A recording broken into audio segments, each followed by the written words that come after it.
If your retirement portfolio includes Harley-Davidson stock, this changes everything, and you're not the only one getting burned.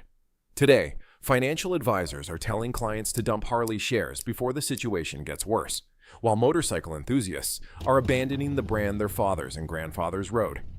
Wall Street analysts are calling this one of the worst managed companies in the automotive sector. The data shows consistent quarterly losses, plummeting sales figures, and a customer base that's actively hostile toward current leadership.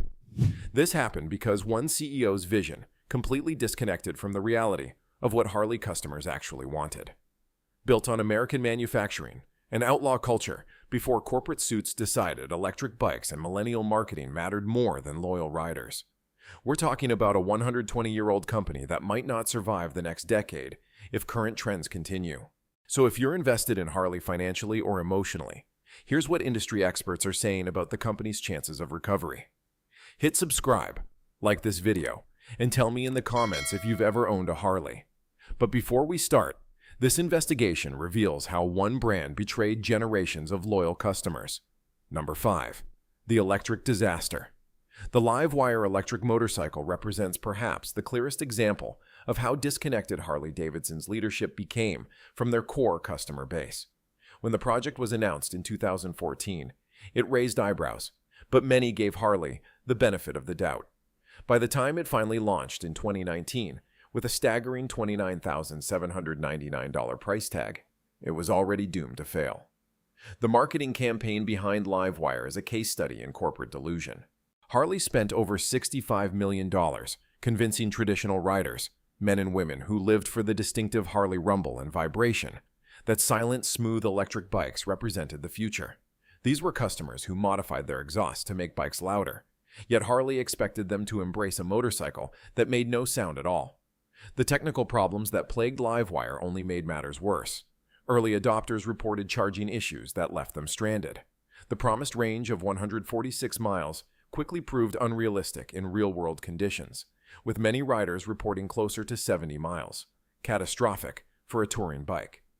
In one particularly embarrassing incident, a Livewire test fleet couldn't complete a promotional ride from Portland to Los Angeles because charging stations were too sparse. Dealer testimonials reveal the sales catastrophe that followed. One Minnesota dealer reported receiving 6 Livewires and selling only one in 18 months. A Texas dealership owner confided that they sold their allocation to employees at cost just to move them off the floor. Nationwide, Harley projected 1,600 Livewire sales in the first year, but delivered fewer than 400 units. Each bike reportedly cost the company an additional $21,000 to produce beyond the selling price. The customer backlash was swift and merciless. Harley forums filled with riders who felt personally insulted. As one 30-year Harley loyalist put it, "I didn't wait 6 months for my first Harley and pay a premium to ride something that sounds like a dishwasher." Another longtime rider summarized the sentiment. "They're telling us everything we loved about Harley was wrong." Despite this overwhelming rejection, Harley continued pouring resources into the electric dream, eventually spinning Livewire off as a separate brand in a desperate attempt to distance these failures from the core business. The $100 million invested in Livewire could have revitalized their traditional lineup. Instead, it alienated their most devoted customers. Number 4. The dealership betrayal. While the Livewire disaster played out publicly, a more insidious betrayal was happening behind closed doors. Harley-Davidson's relationship with its dealer network, once the envy of the motorcycle industry, was systematically dismantled by corporate leadership. The dealer revolt began when Harley implemented its network alignment strategy in 2018.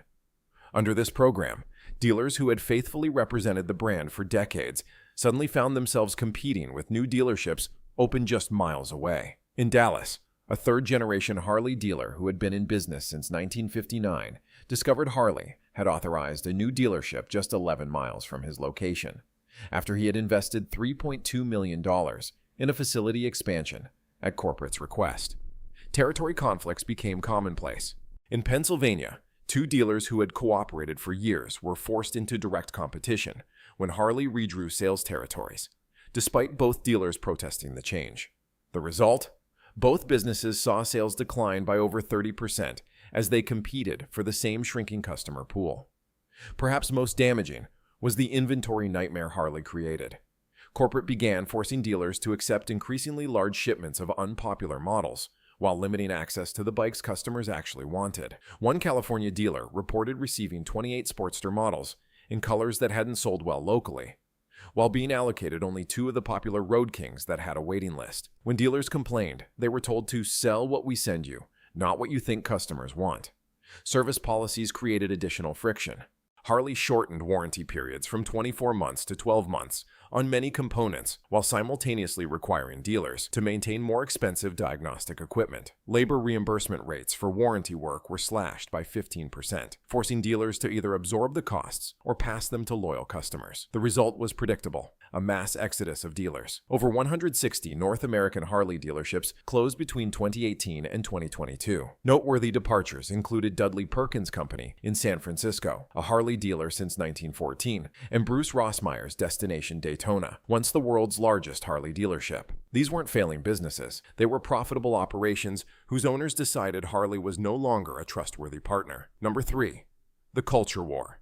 Beyond the financial and operational mistakes, Harley-Davidson committed a more fundamental error. They waged war against their own cultural identity. For generations, Harley had represented a specific American archetype: independent, rebellious, authentic. Corporate leadership decided this image was outdated and needed to be refreshed, ignoring that this very identity was what customers paid a premium for. The marketing campaigns that followed read like parodies. The 2018 All for Freedom, Freedom for All campaign featured models who had clearly never ridden motorcycles posing awkwardly with bikes.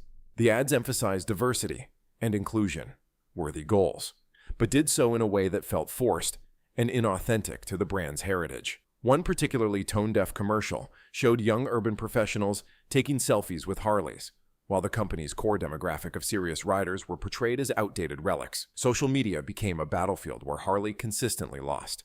When the company posted about redefining freedom, with images of riders stopping for avocado toast and craft coffee, the comment sections exploded with ridicule. A post about motorcycle culture evolving beyond stereotypes received over 12,000 negative comments in 48 hours, many from women riders who felt the company was condescendingly explaining their own lifestyle to them. Even Harley-sponsored events lost their appeal. Attendance at the company's 115th anniversary celebration in Milwaukee dropped 30% from the 110th anniversary, just 5 years earlier. Sturgis motorcycle rally vendors reported Harley merchandise sales declining year after year as riders switched to generic motorcycle gear or competitor brands.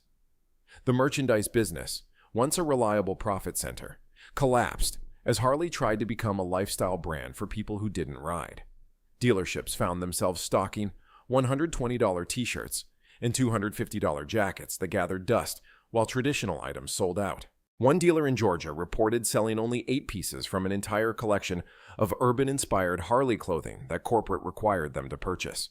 Perhaps most telling was the rider rebellion. Established Harley owners groups began distancing themselves from corporate sponsorship. The Steel Steeds Motorcycle Club, with chapters in 38 states and a 45-year history of Harley loyalty, publicly announced they would no longer require members to ride Harleys.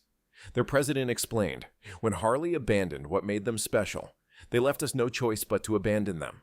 Number 2. The manufacturing betrayal. For a brand built on American-made, Harley's decision to shift manufacturing overseas struck at the very heart of their identity. While they publicly downplayed these moves, internal documents revealed the scope of the betrayal. The overseas disaster began gradually. In 2018, after closing the Kansas City plant and laying off 800 American workers, Harley announced a new factory in Thailand. The company insisted this was only to serve emerging markets, but dealer inventory reports showed Thailand-built bikes arriving at U.S. dealerships by 2019. When confronted, Harley claimed these were exceptions due to supply chain issues. The quality decline was immediate and noticeable. Warranty claims increased 26% on motorcycles with components manufactured in Harley's non-U.S. facilities. Owners reported issues ranging from paint problems to more serious mechanical failures. One particularly damaging incident involved a recall of 238,300 motorcycles for clutch problems in 2018, the 6th clutch-related recall in 5 years, and one that predominantly affected models with overseas components. The impact on American workers was devastating.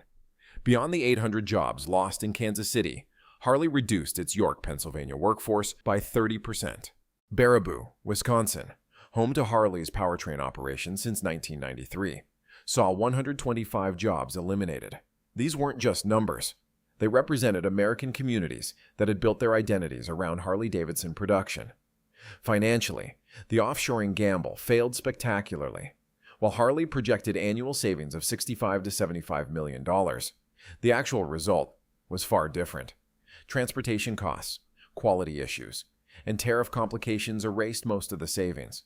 More significantly, the brand damage was incalculable. As one industry analyst put it, Harley sold their soul for a 3% margin improvement they never actually realized.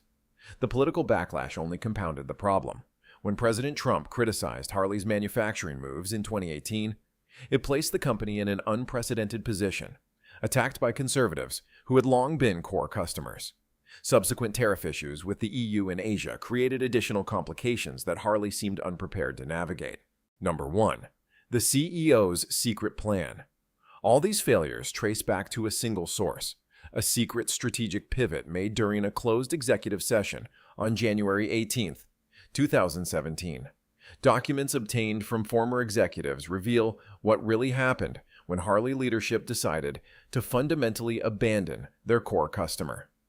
The meeting, attended by just 7 people, produced the confidential acceleration strategy that would guide Harley's decisions for the next 5 years.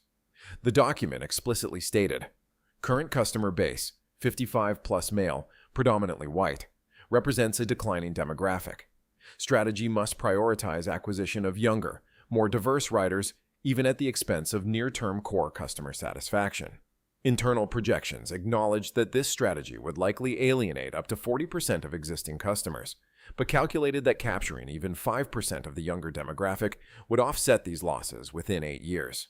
The plan specifically identified the heritage image as an obstacle to overcome, rather than an asset to leverage. Most revealing was the section titled Legacy Management, which outlined how to gradually phase out traditional motorcycle lines, while publicly maintaining the appearance of commitment to them. The strategy called for systematically reducing quality and marketing support for traditional models to make them less appealing, then citing declining sales as justification for discontinuing them. Not everyone agreed with this approach. 3 board members formally objected, with one writing a scathing dissent. We are abandoning a profitable, loyal customer base in pursuit of consumers who have shown no interest in our products. This is not evolution. It's self-destruction. All 3 dissenting board members were gone within 18 months. The timeline shows how meticulously this plan was implemented. Each failed initiative, from the Street Series aimed at urban riders to the Livewire electric disaster, wasn't a random misstep, but part of a coordinated strategy to transform Harley into something unrecognizable to its loyal customers. What makes this betrayal so complete is that while executing this strategy, Harley's leadership consistently denied it existed. In public statements, they promised continued commitment to traditional riders even as internal resources were diverted away from them. They assured dealers that heritage models would remain the core business while secretly planning their obsolescence. The $38 billion in lost market value wasn't the result of changing market conditions or competition. It was the predictable outcome of a company deliberately alienating the customers who loved it most. What happens when a legendary brand forgets what made it legendary? Harley-Davidson's epic collapse shows exactly how corporate arrogance destroys customer loyalty and shareholder value. If you've ever loved a brand that changed, this story matters. The luxury landscape is shifting beneath our feet. Before you invest in any iconic brand, ask yourself, are they protecting their heritage or betraying it? Comment below with which luxury brand you think will fall next. Subscribe now. Our next investigation exposes how another American icon is following Harley's exact playbook toward disaster.